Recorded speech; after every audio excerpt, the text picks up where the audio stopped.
Dengerin terus 982 Sola Gracia FM di www.solagraciafm.com. Sola Gracia FM is musik terbaik. 982 Sola Gracia FM hits musik terbaik kawan, masih bareng Firman di The Morning Show pagi hari ini. Nah, saat ini kan mencari beasiswa ini adalah hal yang sangatlah trending ya, melihat begitu banyaknya penawaran dan begitu banyaknya kesempatan yang ada kawan Sola Gracia bagi Anda yang sudah pada mencari beasiswa tentunya. Namun demikian yang sering tidak disadari oleh seorang pencari beasiswa kawan Sola Gracia, ini adalah perjalanan yang mulia ini tidaklah mudah gitu ya, dan penuh dengan liku-liku terjal. Wih, bahasanya keren banget ini, liku-liku terjal. Oke. Di tengah proses itulah kawan Sola Gracia, banyak dari kita yang di situ menyerah gitu ya, dan merasa kalah sebelum berjuang. Ditunjang dengan masa lalu yang tidak mendukung, keadaan diri yang pas-pasan, dan berbagai macam faktor X lainnya. Karenanya diperlukan seorang mentor yang bisa selalu mengingatkan dan juga memberikan arahan agar kita ini selalu bisa tegak berdiri dan percaya diri di tengah segala kemalangan hidup kawan Sola Gracia. Jadi hari ini kita bakal membawakan sebuah obrolan seru gitu ya, obrolan menarik kawan Sola Gracia, untuk berbagai macam alasan. Ini semuanya itu ada di dalam buku tersebut, yaitu How to be an Awesomeyu.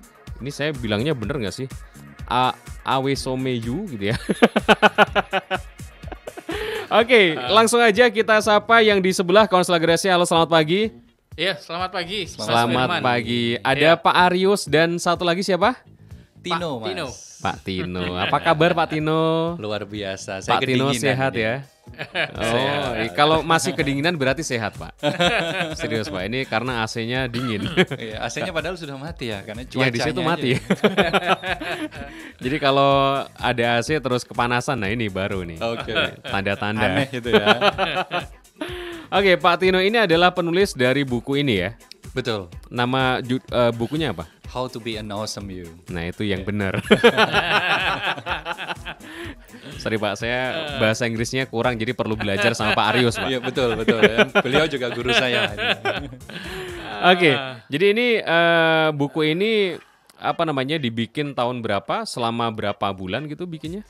Oke, jadi awalnya buku ini itu idenya sudah muncul 1 tahun yang lalu, Mas Firman. Oh, ya, gitu. jadi baru terlaksana sekarang. So many excuses sebenarnya ya. Jadi terlalu banyak alasan, ya kan.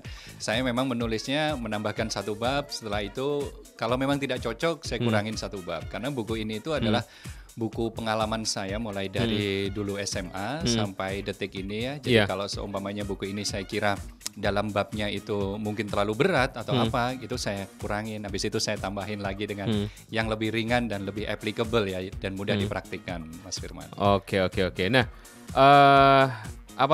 ini mungkin dari Pak Arius sendiri gitu ya, dengan adanya buku ini mendukung nggak sih untuk pendidikan yang sekarang lagi bener-bener diperjuangkan sama Pak Arius nih? Gimana Pak? Iya. Jadi kalau dari saya sendiri, karena saya memegang banyak orang dari banyak level ya, S1, S2, S3, Iya. di dalam perjuangan mereka untuk beasiswa, saya mendapatkan satu tantangan-tantangan yang dialami oleh mereka. Salah satunya adalah sering moodnya naik turun ya.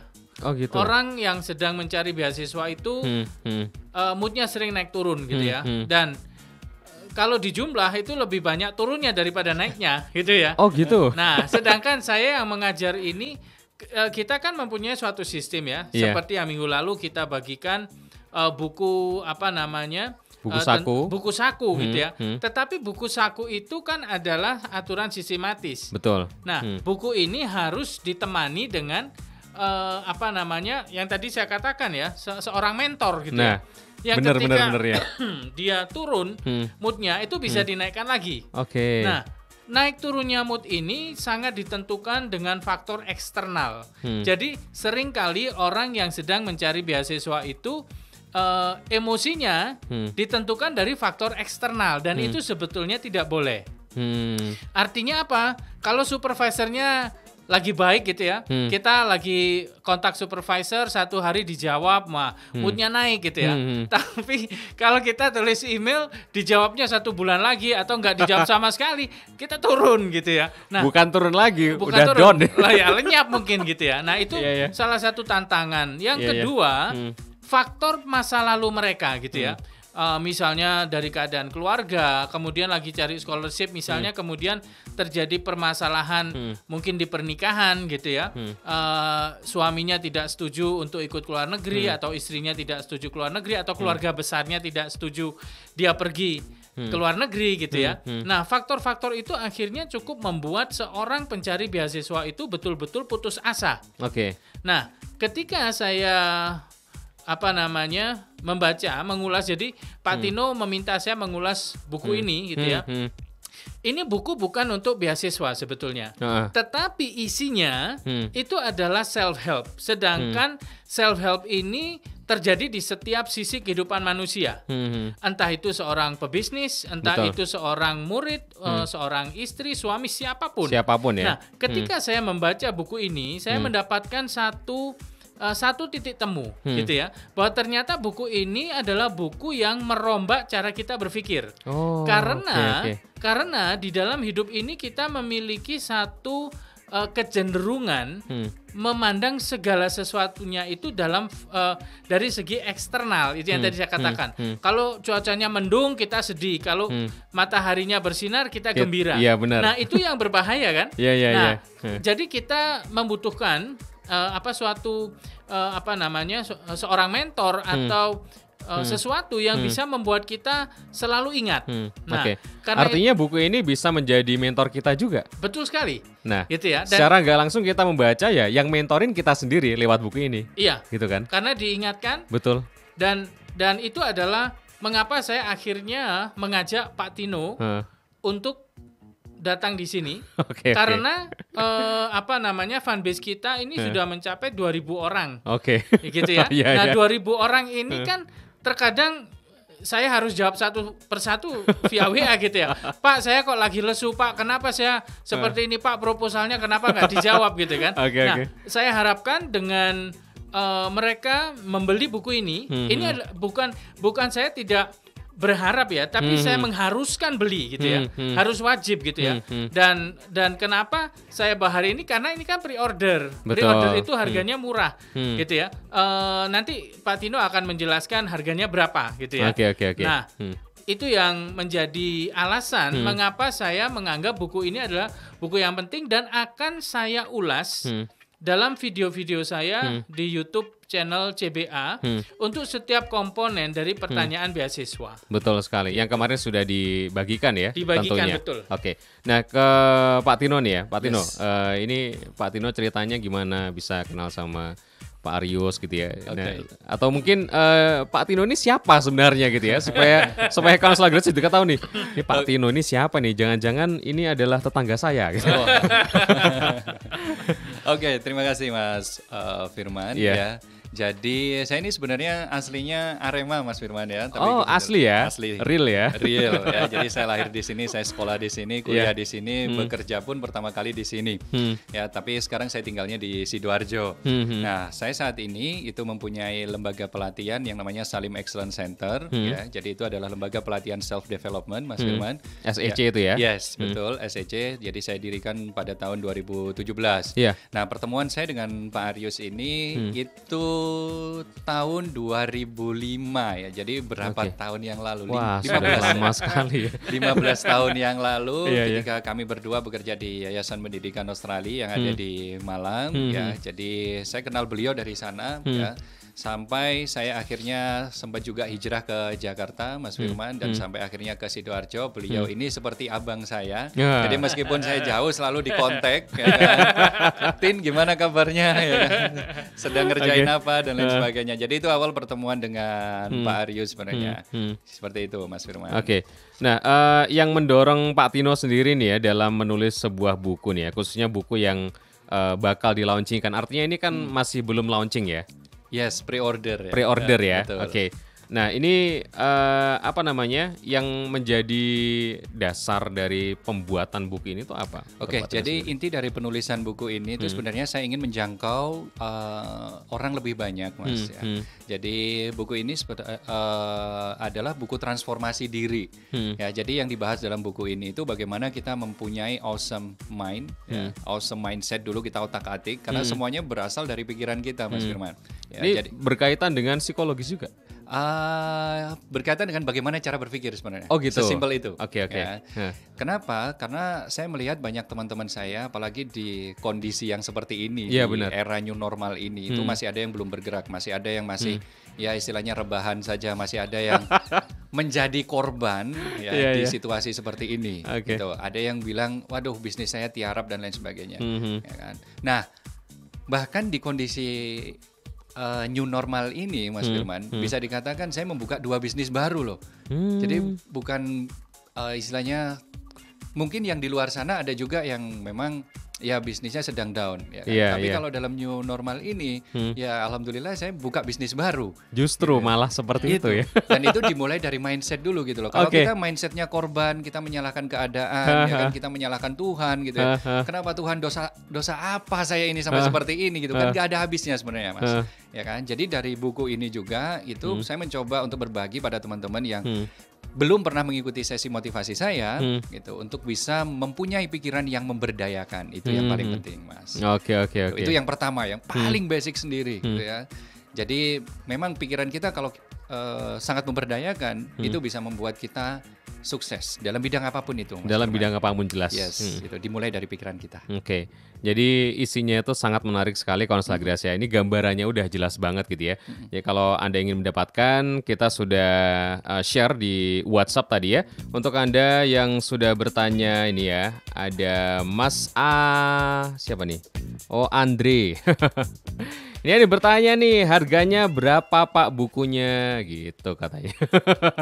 Ini kan masih pre-order ya kan. Mungkin langsung bisa dijawab, silahkan. Oh langsung ya? Iya. Oke. Mas Andre, baik, harga buku ini sangat murah dan terjangkau sekali, Mas. Ya, jadi harganya hanya 135.000 saja. Ya, dan silakan nanti kalau semuanya mau pre-order bisa menghubungi di nomor ini ya. Silakan bisa dibaca dan dipraktekkan isinya nanti ketika sudah di tangan ya. Dan kalau bisa mempraktekkan ya dengan istilahnya bisa reguler gitu ya.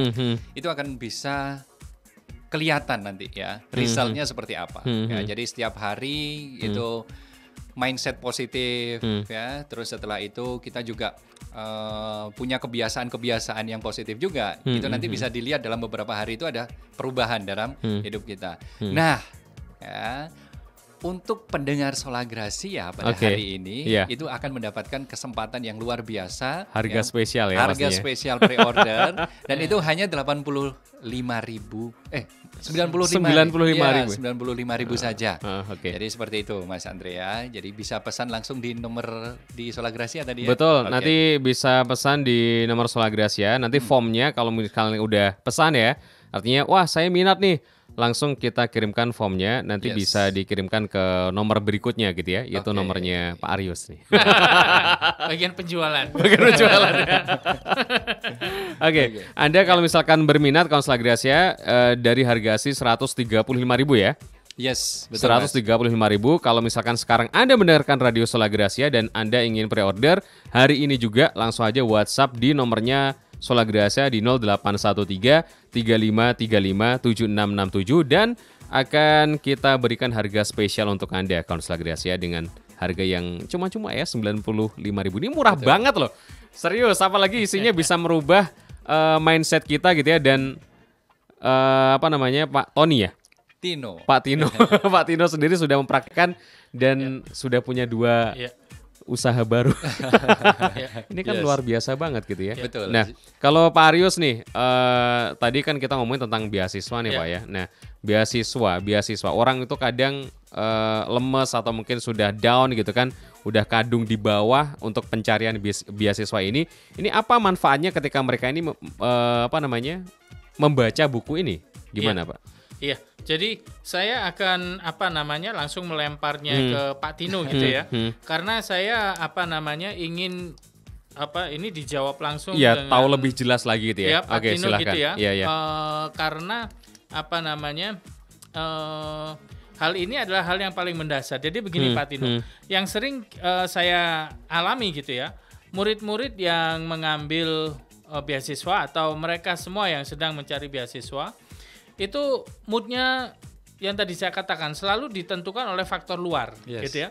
Ketika supervisor itu menyenangkan, dia senang. Ketika supervisor itu sedikit galak, gitu ya, atau emailnya nggak selalu dijawab, gitu ya, kemudian mereka down, gitu ya. Belum lagi mereka sering merasa minder, rasa tidak percaya diri. Betul. Ini terjadi untuk dosen-dosen yang berasal dari kampus-kampus yang kurang begitu terkenal gitu ya, bukan kampus dominan gitu. Sehingga ketika saya selalu bertemu dengan kampus-kampus yang tidak dominan, baik di Surabaya, kemudian di kota-kota lain gitu ya, mereka selalu mengatakan, Pak saya nggak pede Pak. Kenapa? Karena saya dari kampus kecil gitu ya. Kemudian karena mereka dari kampus kecil, prestasinya mungkin kurang begitu menonjol. Kalau dari yang kampus dominan mereka sering keluar negeri misalnya, mengikuti pelatihan-pelatihan di luar gitu ya. Nah,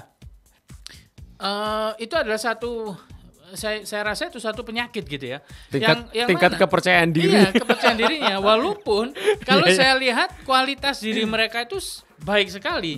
Nah, ini bagaimana Pak Tino? Yang pertama ada kutipan yang menarik di buku saya dan juga sedikit membawa kontroversial juga. Ini ya. Jadi minder itu haram, minder itu dilarang. Waduh. Itu yang saya tuliskan dalam buku saya. Bahkan ketika teman-teman saya yang istilahnya dia kurang percaya diri gitu ya. Apa sih maksudnya seperti ini? Kan wajar dong kalau semuanya saya punya banyak kekurangan ya kan. Saya tidak seperti teman-teman yang lainnya. Loh, stop dulu, stop. Saya bilang gitu ya. Kalau nanti diterusin runyam ini, ambiar ini. Gitu ya. Jadi saya mempunyai moto seperti itu, Mas Firman dan Pak Aryus, ya kan? Kenapa? Karena kita diciptakan oleh Tuhan selalu mempunyai kelebihan. Ya, semua orang punya kelebihan, ya kan? Semua orang punya kekurangan juga. Ya, jadi tidak ada satu orang pun yang diciptakan oleh Tuhan itu tanpa adanya sebuah kelebihan, apapun itu. Ya. Gitu ya. Kelebihan dari Mas Firman, ya suaranya enak, ya kan lancar banget. Menjadi lagi serak ini, Pak. Lagi serak. Ya. Lagi serak aja luar biasa. Lagi serak aja udah awesome gitu ya. Nah, Pak Aryus ya, beliau mempunyai kekuatan dalam mengajar ya, ngopeni ya teman-teman yang mau belajar bahasa Inggris gitu ya. Jadi kita harus tanya kepada diri kita terlebih dahulu gitu loh. Apa sih kekuatan dari diri kita? Pasti ada. Ya, kebanyakan kita itu sering melihat kekuatan dari orang lain dan sering melihat kelemahan dari diri kita. Gitu ya. Kalau untuk amal nggak apa-apa, orang lain amalnya banyak. Saya bagaimana bisa amal seperti itu. Tapi kalau seumpamanya untuk kekuatan diri, jangan lupa Tuhan menciptakan kita dengan semua kelebihan yang kita punya. Nah itu pertama adalah itu. Ya. Terus yang tadi ya tentang mungkin dari PTS yang kurang terkenal Pak Aryus, gitu ya. Kita harus melihat segala sesuatu itu dari sisi positif ya, kembali lagi ke sisi positif ya. Hikmahnya apa sih? Hikmahnya kalau semuanya saya nih contohnya dari PTS yang kurang terkenal ya dan PTS kecil ya, ketika saya melamar beasiswa, otomatis saya akan dilirik duluan. Ya kan? Loh, ini universitas mana nih? Kan itu nilai positif juga ya kan. Mungkin dari segi saingan juga saya tidak seberat dari teman-teman saya yang dari PTN besar-besar. Ya, kalau contohnya dari PTN besar dia 1 tahunnya yang mendaftar beasiswa ada 1.000, mungkin dari PTS saya tempat saya bekerja ini hanya 10 orang, saingannya kan sedikit. Ya. Dan setiap dari universitas yang ada di Indonesia pasti ya itu sudah memenuhi syarat yang luar biasa ketat ya dari dikti ya untuk mendirikan sebuah universitas. Jadi itu kembali pada diri kita dan kita harus percaya diri dengan lembaga yang memang kita mencari nafkah di sana. Gitu. Kita mencari sisi positifnya gitu. Kalau semuanya PTS saya kecil. Apa sih keuntungannya kalau PTS saya kecil? Yang berangkat ke luar negeri nggak banyak gitu. Jadi saingannya juga tidak terlalu berat. Nah, jadi seperti itu. Kembali lagi kita harus berpikir pada pikiran yang selalu memberdayakan dan positif, Pak Aryus. Jadi seperti itu, Pak. Iya. Oke, terima kasih sekali jawabannya untuk pendengar ya. Jadi itu adalah satu jawaban yang sangat bijaksana dari Pak Tino gitu ya. Yang mana saya kembalikan lagi, saya kupas sedikit ya. tentang kekuatan dan kelemahan. Jadi seringkali pencari beasiswa itu suka memandang kekuatan orang lain dan memfokuskan kelemahan dirinya. Ini adalah cara yang sangat sempurna untuk membuat kita putus asa gitu ya.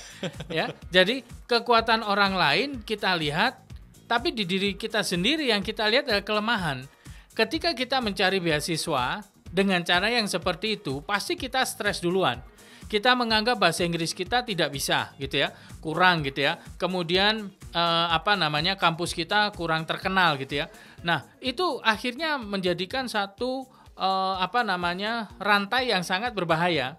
Nah, bagaimana cara menyembuhkannya? Tadi dikatakan oleh Pak Tino adalah mental state kita harus bagus. Bagaimana cara kita berpikir gitu. Ya, yang kita lihat adalah kesempatan apa yang bisa kita dapatkan dari situasi yang kita alami pada saat ini, karena itu adalah sebuah fakta gitu ya. Jadi apa yang terjadi di hidup kita, ya kampus kita kurang terkenal, kemudian kita tidak jarang misalnya seminar internasional, itu adalah sebuah fakta hidup. Tetapi yang kata Pak Tino tadi, Pak Tino mengatakan pada saat pandemik aja buka bisnis 2. Betul. Gitu ya. Yang lain lagi tutup, Pak Tino buka. Malah gitu. buka bisnis. Kenapa kan gitu ya? Karena itu saya kenapa saya ajak Pak Tino gitu ya? Karena saya ingin semua yang mendengarkan juga di sini yang ada di fanbase kita bahwa jangan gunakan tadi Pak Tino bilang jangan main jadi korban gitu ya. Nah, kita jangan gunakan situasi kita untuk menghentikan kita hanya karena kita memiliki situasi A, B, dan C. Okay. Ya? Jadi di sini mohon didengarkan semua anjurannya Pak Tino tadi, berpikirlah positif dengan menganalisa. Karena pasti ada kesempatan di dalam setiap kejadian hidup, entah itu baik dan buruk. Karena baik dan buruk itu kan sesungguhnya cara kita menginterpretasi sesuatu, kan begitu. Iya. Oke, terima kasih sekali untuk jawaban dari Pak Tino. Saya kembalikan ke Mas Firman dulu. Oke. Nah, ini kan semakin seru ya kawan Selagresa. Jadi buat Anda, ini sudah ada yang pesan buku, Pak. Sudah ada yang pesan buku, terima kasih banget dari nomor akhir 390. Nanti formnya sudah saya kirimkan. Nanti tinggal di WhatsAppin aja ke nomornya Pak Arius ya. Untuk bagian penjualan katanya. Oke, Pak Tino, ini sekian lama membuat sebuah buku ini sampai berapa halaman nih, Pak? Oke, dari bukunya sendiri totalnya 185 halaman. Nggak terlalu tebal sih ya. Nggak terlalu tebal juga gitu ya. Jadi bukunya ringan dan saya tulis dengan gaya bahasa saya sehari-hari. Oh gitu. Ya, dan mudah dimengerti lah mudah intinya. dimengerti. Jadi kalau semuanya yang sekarang itu anak-anak jarang membaca buku, ya, membacanya adalah membaca caption Instagram. Harapannya bagi yang jarang membaca buku, ini nanti bukunya juga bisa habis terbaca, Mas Firman. Oke. Kalau bukunya berat-berat terlalu banyak teori, udah satu lembar ya kan, langsung pusing, bacanya 1 menit udah pusing gitu ya, balik ke Instagramnya 5 jam. Habis itu rebahan lagi. Iya betul. Dan nggak keluar dari situ ya, kebiasaan itu ya akhirnya. Yes, gitu loh. Oke. Jadi Konselor Gracia karena memang isinya itu ringan sekali dan bukunya juga ringan karena tidak terlalu tebal. Ini bisa Anda baca kapanpun dimanapun gitu ya. Nah, langsung aja Anda bisa pre-order hari ini dengan mendengarkan Radio Sola Gracia lewat WhatsApp-nya Sola Gracia di 0813 3535 7667. Dan terima kasih buat Anda yang masih setia mendengarkan Radio Sola Gracia FM. Thank you banget ya. Ini buat teman-teman yang sekarang sudah pada bertanya nih ya. Ini tanya tentang dari bukunya gitu ya. Ini ada yang pertanyaan menarik nih. Oke. Kenapa harus membaca buku ini? Nah, kenapa nih Pak Tino mungkin bisa menjelaskan gitu ya buat kawan Sola Gracia yang sekarang lagi pengen banget berubah lah intinya. Gitu. Ya. Jadi pada dasarnya adalah tidak satu orang pun ya di dunia ini yang tidak ingin untuk sukses, Mas Firman ya. Siapapun itu ya, dan sukses dalam bidang apapun ya, dan tidak harus bisa diukur dengan materi. Ya, jadi seperti contohnya kalau dari pendidikan ya, bagaimana teman-teman bisa mendapatkan beasiswa itu pun sudah dikatakan sukses menurut dia. Nah, bagi sebagian orang menjadi sukses itu merupakan sebuah tantangan hebat dan berat. Ya, dan kadang tidak tahu caranya, ya kan. bahkan dari segi pikiran sendiri masih mempertanyakan bisa nggak ya saya sukses gitu ya. Nah kebanyakan kalau kita mempertanyakan hal itu, yang terjawab adalah enggaknya. Bukan bisanya gitu ya, karena kita meragukan diri kita sendiri gitu loh ya. Jadi apapun yang ada dalam pikiran kita dan apapun yang kita ucap itu kan bisa menjadi sebuah doa ya Mas Firman ya. Dan kesuksesan dalam bidang apapun itu bisa diraih yang pertama dengan mindset yang tepat dan kuat. Nah di buku ini juga dibahas ya bagaimana kita mempunyai mindset, bagaimana kita bisa bersikap, bagaimana kita bisa mempunyai tubuh yang sehat, bagaimana kita bisa mempunyai kualitas diri yang menyebabkan kita untuk sukses. Ya, jadi saya teringat sebuah kutipan ya saya pernah dengar dari radio, sukses itu mudah.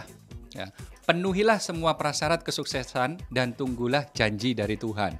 Nah, prasyarat kesuksesan ini yang dibahas di sini secara self-help kalau tadi kata-kata dari Pak Aryus ya kan, self-development-nya. Ya, jadi di sini prasyaratnya gitu ya. Jadi untuk hard skill-nya nanti bisa dari profesi apapun boleh gitu loh. Ya, jadi di sini ini saya ingin membantu teman-teman semua untuk mempunyai motivasi yang kuat, ya, terus mempunyai sikap yang tepat dan juga mempunyai kualitas-kualitas diri yang luar biasa untuk menggapai kesuksesan di bidang apapun. Gitu, nah untuk Pak Aryus nih yang sudah membaca bukunya nih ya, nah apa yang dirasakan Pak Aryus? Kalau saya membaca buku ini, saya langsung seperti melihat kompas gitu ya, melihat GPS gitu ya, karena kita tadi yang katanya berarti gampang banget ya. Langsung bisa melihat GPS berarti langsung tahu nih tujuannya gitu. Langsung tahu tujuannya gitu ya. Ketika kita udah tahu masalah kita gitu, GPS-nya lebih cepat gitu ya. Kita dapatkan gitu ya. Tadi Pak Tino katakan adalah prasyarat gitu ya. Nah, saya bertahun-tahun untuk mempersenjatai para calon pencari beasiswa itu. Saya selalu mengatakan ya, seseorang itu tidak boleh merendahkan dirinya sendiri, yang dikatakan tadi self doubt gitu ya.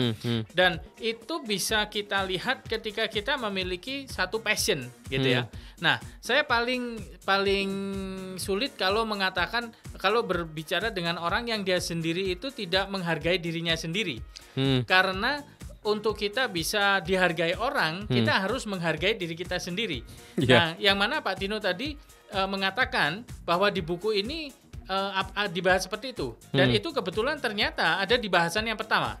Jadi di bahasan pertama ini pada halaman 1 sampai halaman 25 itu ada yang dikatakan the awesome you gitu ya.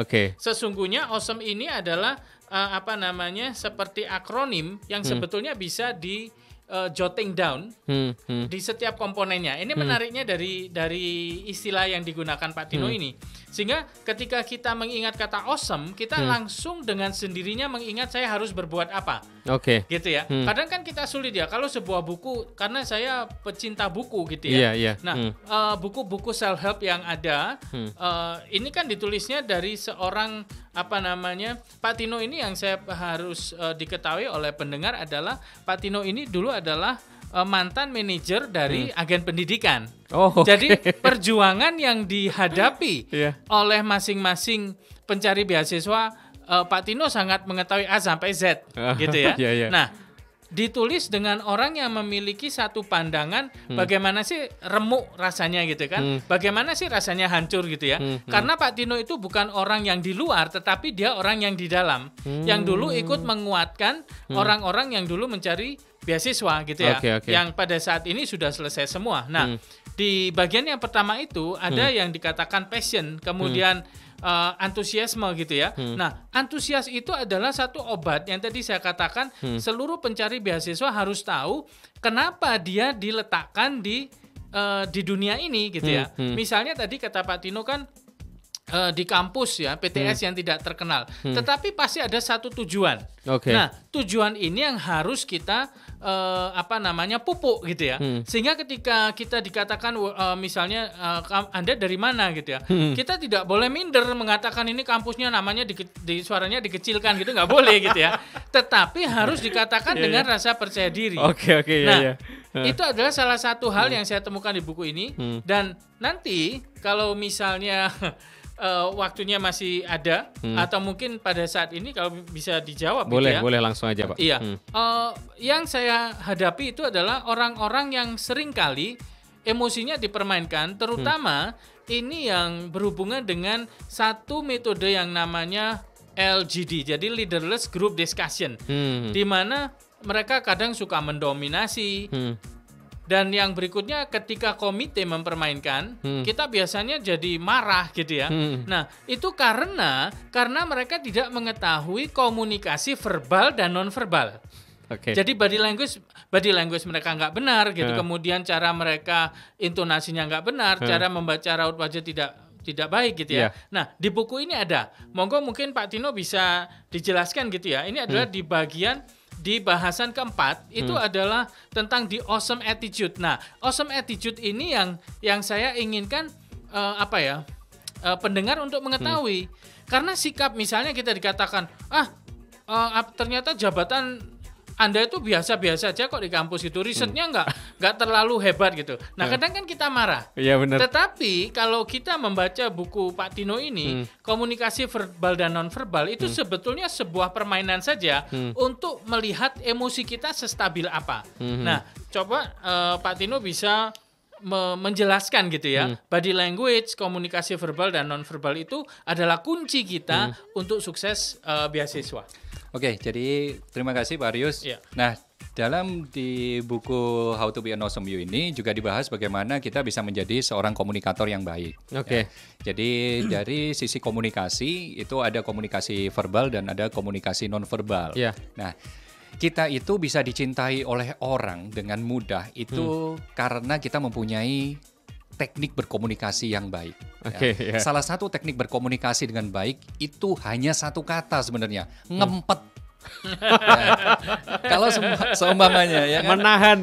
menahan dulu ya kan. Dan di buku ini itu ada beberapa tips ya bagaimana cara kita ngempet ya, bagaimana cara kita bisa memenangkan hati lawan bicara kita ya dengan ngempet itu tadi. Ya, apalagi kalau yang dihadapi oleh pelamar beasiswa yang seperti tadi dikatakan oleh Pak Arius gitu ya. Biasanya interviewer ini itu dalam tanda kutip adalah garai. Ya, mencoba mental interviewee ini. Itu ya. Bagaimana nanti kalau seumpamanya ya uang dari negara ini terlambat gitu ya. Bagaimana kamu nanti bisa makan, bagaimana istrimu, bagaimana anak-anakmu dan lain sebagainya. Ya, sebelum dijawab ngempet dulu. Ya, jangan terbawa emosi. Ya. Jadi tips yang paling dasar adalah dalam berkomunikasi itu ngempet. Kebanyakan kita ketika mendengar orang lain berbicara, itu kita hanya menunggu waktu yang tepat untuk membalas pembicaraan orang lain. Dan itu salah. Oh, itu salah Pak ya? Kalau pendengar biasanya seperti itu, tolong kembali ke jalan yang benar. Dan saya juga belajar banyak dengan Pak Arius. Ketika ngobrol dengan Pak Arius, ya, Pak Arius itu adalah sosok yang sebenarnya sudah the awesome, gitu ya. Sudah ada di dalam buku itu ya? Sudah ada sebenarnya, gitu ya. Kalau entah nanti Mas Firman kalau ngobrol dengan Pak Arius, Pak Arius itu adalah orang yang tidak pernah menyela pembicaraan orang lain. Ya, jadi mendengarkan dulu gitu ya, menggali gitu ya. Lawan bicara mau ngomong apa gitu, Pak Arius ngempet itu kelihatan gitu ya. Ngempet. Nah, itu adalah salah satu tips Pak Arius ya. Jadi jangan kebawa emosi terlebih dahulu dan jangan langsung ingin membalas apa yang dikatakan orang. Jangan dulu gitu ya. Kita dengarkan dulu, kita ngempet dulu apa sih yang mau diomongkan dari orang ini ya, sarinya apa ya. Jadi sebelum kita melontarkan jawaban ya atau menanggapi itu kita ngempet dulu, menyingkirkan ego kita, baru kita mengatakan sesuatu. Ya, jadi artinya itu termasuk waktu di interview gitu ya. Betul. Mahasiswa yang sekarang lagi mencari beasiswa ke luar negeri, kalau sudah berhadapan sama komite ya kan, dia harus benar-benar ngempet dulu Pak ya, sebelum dia menjawab apa yang ditanyakan. Betul sekali. Biasanya pertanyaan ini bisa bikin down juga ya Pak Arius ya, kadang-kadang ya. Dan komentar yang dilontarkan gitu kan, itu terkadang bikin kita jengkel ya, karena kita mengatakan kenapa kita bikin riset ini gitu, kita dan menjelaskan sense of urgency ya, penelitian kita itu sangat urgent soalnya ini. Kemudian komite dengan seenaknya mengatakan penelitiannya biasa-biasa aja gitu. Nah, akhirnya kan jengkel kita ya. Atau kita mengatakan kualitas kepemimpinan Anda seperti apa? Kita cerita A, B, C, kemudian biasa aja kualitasnya gitu. Itu kan kita jengkel. Ada juga cerita dari salah satu murid saya, tapi sekarang sudah di luar negeri. Sudah berhasil ya? Iya, karena pindah beasiswa dia. Oh gitu. Yang satu gagal, saya bilang jangan menyerah. Oh yang kemarin lain. dari yang sulit itu. Iya. Itu marah, betul-betul marah. Kemudian parahnya mejanya digebrak gitu ya. Karena beliaunya marah karena betul-betul direndahkan gitu ya. Nah, ketika sebetulnya hanya pertanyaan yang terakhir itu saja sebelumnya lolos, gitu. Tapi karena mejanya digebrak kemudian marah, akhirnya gagal. Kemudian saya suruh untuk pindah beasiswa dan ketika pindah beasiswa beliau sudah mempelajari kesalahannya tadi gitu ya. Jadi katanya Pak Tino tadi kita harus listen to understand gitu, bukan listen to reply. Nah, biasanya kalau kita listen to reply, kita nih telinga kita ditutup, begitu orang ngomong langsung mau kita pukul gitu kan. Nah, ini tidak bisa diaplikasikan baik di beasiswa maupun juga berhubungan dengan atasan atau siapapun. Misalnya di dalam pernikahan gitu ya. Istri ngomong saya mau pukul gitu. Atau saya ngomong istri mau pukul saya. Karena itu buku ini kan sebenarnya aplikatif sekali dari setiap sisi kehidupan. Dan tadi saya katakan harganya nggak mahal. Harga normalnya pun aja cuman 135.000.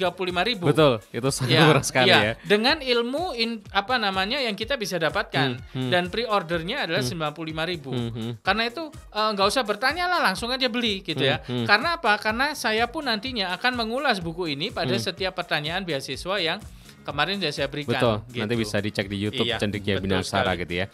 Oke, dan tidak terasa ini waktu kalau ngobrol sama Pak Arius itu, Pak Tino ya, itu nggak ada habisnya. Betul ya. Ini 1 jam aja nggak terasa.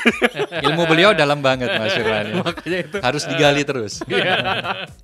Oke, terima kasih kawan Selagrasi yang sudah mendengarkan obrolan kita di pagi hari ini di The Morning Show pagi hari ini. Jangan khawatir, Anda bisa mendengarkan delay-nya. Kita bakal lempar ke YouTube channelnya Solagrasi FM.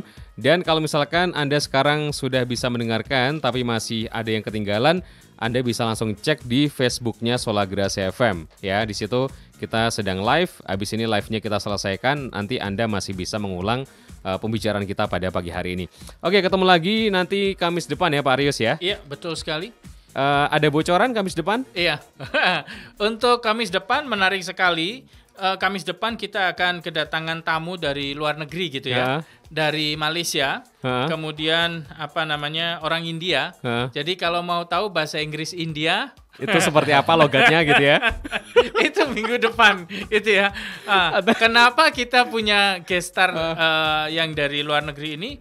Karena beliau ini adalah seorang trainer organizer gitu ya. Yang mana mengharapkan bahwa talenta-talenta di Indonesia, tenaga ahli, expertise yang ingin menembuskan dirinya ke level internasional, misalnya ke Singapura, ke Vietnam, ke Thailand, itu beliau orang-orang tersebut bisa menghubungi Solagrasi ya. Betul. Untuk kemudian dibikinkan sebuah training, sebuah pelatihan. Misal seorang tenaga ahli dari risk management gitu ya, seorang dosen gitu, dan beliau memiliki kemampuan untuk memberikan pelatihan risk management, menghubungi Solagrasia, dan dari Solagrasia nanti kita akan melanjutkan, kita follow up, kita bikin kepada training. Orang-orang ini ya. Iya betul, mau kemana gitu ya. Betul nah sekali. Itu adalah perbincangan minggu depan. Oke, mantap sekali kalau Solagrasia. Langsung aja, ini yang sudah mau pre-order dan sebagainya, nanti kita bakal balas satu persatu ya, jadi jangan khawatir. Terima kasih Pak Arius, terima kasih Mas Tino yang sudah hadir di studio Solagrasi FM. Berarti masih di Malang ini Pak ya? Masih di Malang sampai Idul Adha. Oke, tapi Sidoarjo aman Pak ya? Tidak bisa dikatakan seperti itu. Makanya saya lari ke Malang aja. Oke, terima kasih Pak Solagrasia. Kita akan kembali lagi minggu depan untuk edisi pendidikan kita atau edukasi kita seperti biasa setiap hari Kamis mulai dari jam 9 pagi sampai jam 10. Saya Firman pamit, Pak Arius dan Mas Tino juga pamit. 982 Solagrasi FM, hits musik terbaik. Dengerin terus 982 Solagrasi FM di www.solagrasiafm.com. Solagrasi FM, hits musik terbaik.